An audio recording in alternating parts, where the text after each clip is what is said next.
Human marvels have always held a unique place in our collective imagination. From a time of far less awareness and cultural sensitivity, people born with unusual conditions or possessing strange talents were once seen as entertainment at most circuses, fairs, and carnivals. Iconic circus showman Barnum made the unapologetic display of such individuals a central part of one of his most famous attractions, the sideshow, also known as the freak shows. And in this video, we're going to take a deep dive into the lives of 15 freakiest circus freaks that actually existed. Number 15, the family of albinos. They came onto American soil with white hair, pale skin, and eyes that glowed under the lights. The Lucases were a real French family with albinism. Now that alone should have been enough, but not for Barnum.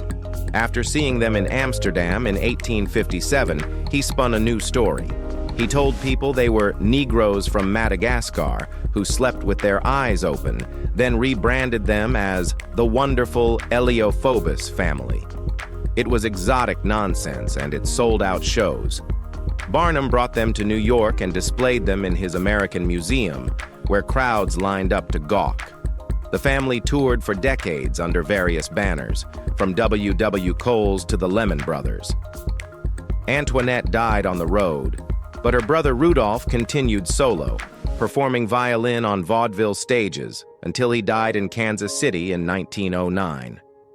Behind the myths and posters was a real family of artists, people who didn't ask to be stories but lived inside one anyway. Number 14, Dick Hillburn. He rolled across the Midway on a skateboard, one arm, no legs, and nothing about him asking for pity. Dick was born in 1918 with just a single fully formed limb, his right arm. But he didn't waste time explaining. That arm carried his weight, pushed him forward, and built an entire career. Crowds called him the Quarter Man, a nickname that stuck, though it never said enough. He created his own traveling show, hired performers like Carl Norwood, the Frog Boy, and kept everything running on his terms. Off stage, he worked as a tattoo artist and sign painter. In a time when disability was misunderstood or hidden away, Dick made it visible and profitable. He wasn't just on display. He was building a life, carving signs, carving space. When he died in 1971, he left behind a name remembered across the circuit, not because he shocked people, but because he outworked nearly everyone. That one arm carried a whole world. Number 13, the Lapland giantess. She walked through Stockholm's crowded streets and towered above every head. By 18, Christina Larsdotter was already nearing 2 meters tall. People called her Stor Stina, the Lapland giantess. In 1837, she met King Carl XIV Johann himself and soon toured across Europe, Denmark, Germany, France, and England. The Karolinska Institute confirmed what the public loved to question. Stina was biologically female, but she was more than biology. She spoke multiple languages, handled her finances, and understood exactly how her image could be sold.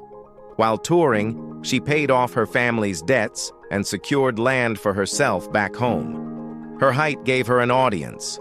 Her mind gave her control. In 1854, a snowstorm left her injured. Gangrene set in, and she died at 35. Her body was later exhumed and studied, curiosity outliving consent. Stor Stina remains unforgettable not just for her size, but for her sharp will and self-possession. She didn't just stand tall, she stood on her own terms. Number 12, Celesta Geyer.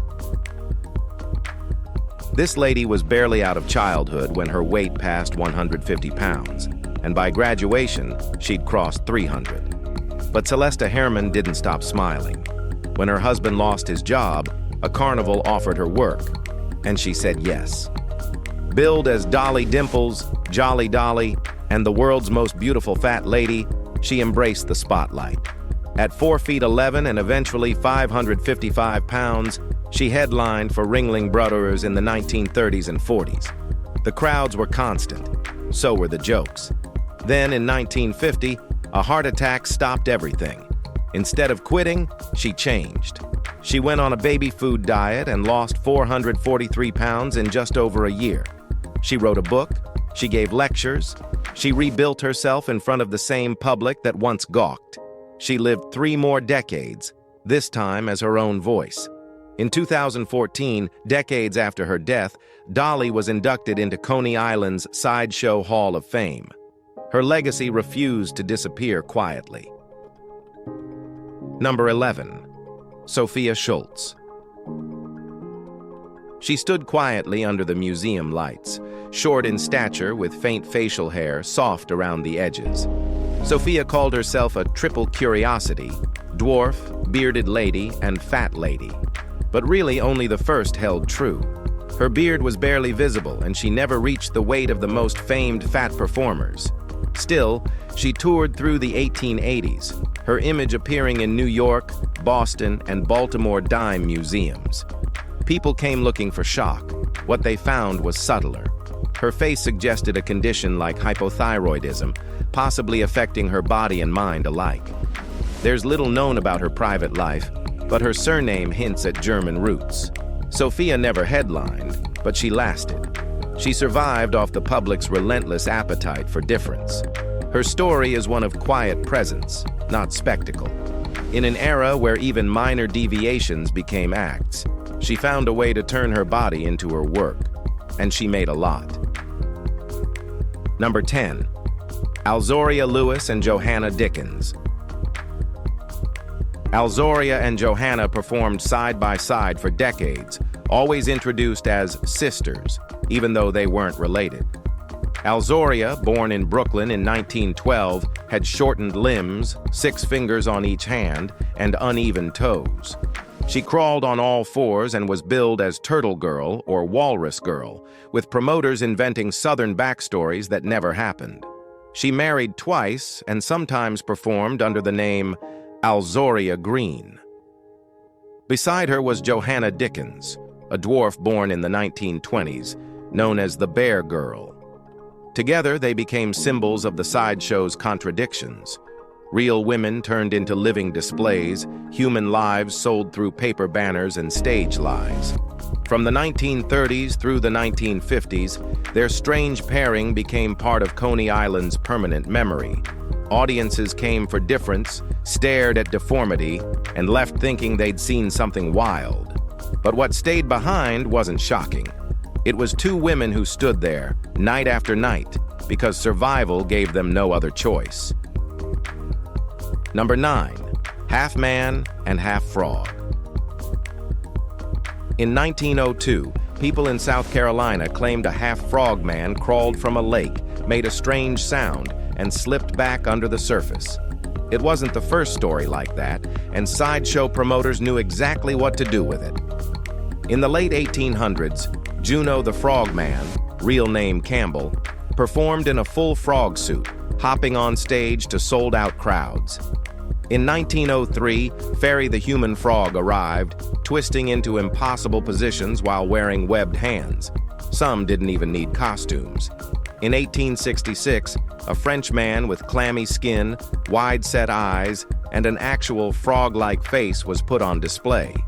But the most unforgettable was Otis Jordan, born in 1925 and stiffened by ossification since infancy. He couldn't walk, couldn't lift his arms, but when a carnival passed through in 1963, he showed he could light cigarettes with his mouth. They hired him. He stayed for decades. Unlike the others, Otis didn't need a costume. He was real. Number 8. Esther Blackman. Esther was born in 1926 with ichthyosis, a rare condition that gave her scaly skin and left her bald. It wasn't contagious, it wasn't deadly, but it got her stared at. In the 1940s, she joined the traveling circus circuit with her brother Bill. They weren't twins, but their shared condition let them pass as a matched set. Esther later married a show musician named Thomas Blackman, built her own act, and gave birth to 7 children. 7. while touring, while being called the Alligator Girl. She eventually billed herself as the world's strangest mother because in the sideshow world, you needed a name that sold. She performed for decades and even made appearances in cult horror films like The Mutations and The Sentinel. But none of it, labels, photos, or posters, ever told her real story. Esther didn't perform for pity. She wasn't asking for anything.